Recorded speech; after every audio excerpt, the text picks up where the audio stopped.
follow the break-in schedule for your new Hyundai Santa Cruz? Here's what the Hyundai Bible says.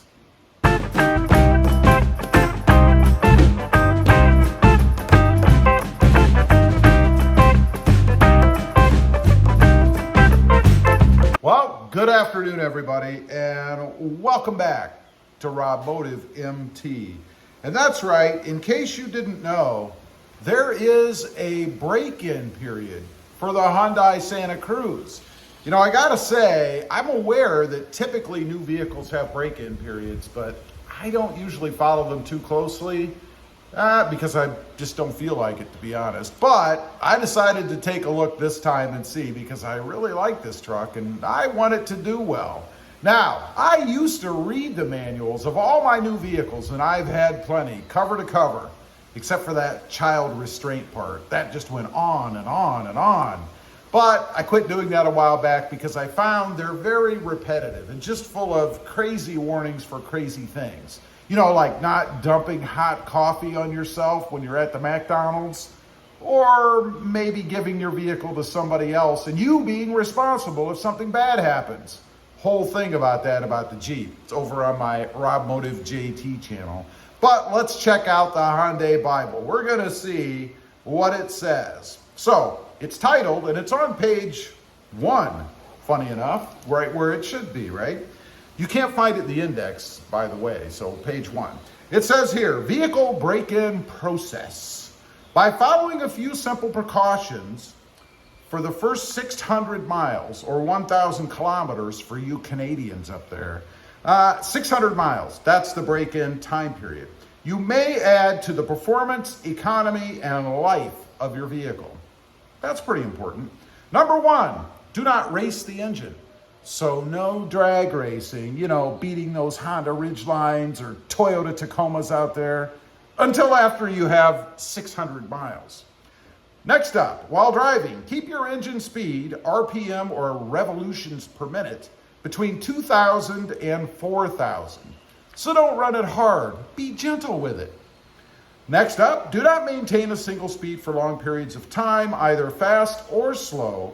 Varying engine speed is needed to properly break in the engine. Now this can be difficult to do depending on where you got your Hyundai Santa Cruz. I know people have flown across the country to get them and then driven them home. Well, when you're driving a long distance to bring it home, it's kind of hard to vary the speed, you know? You'd be doing that constantly on the freeway I'm talking about.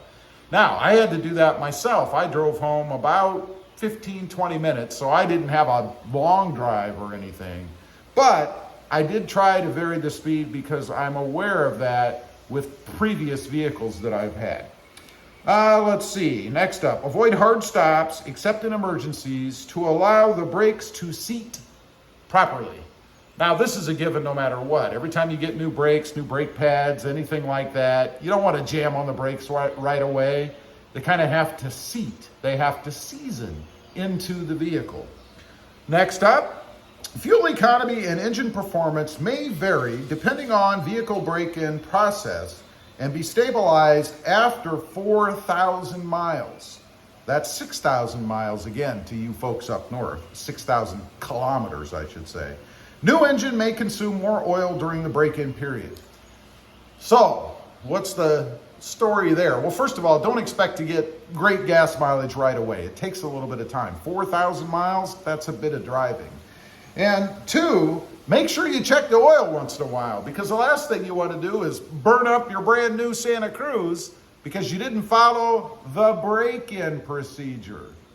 Lastly, do not tow a trailer during the first 1,200 miles or 2,000 kilometers of operation.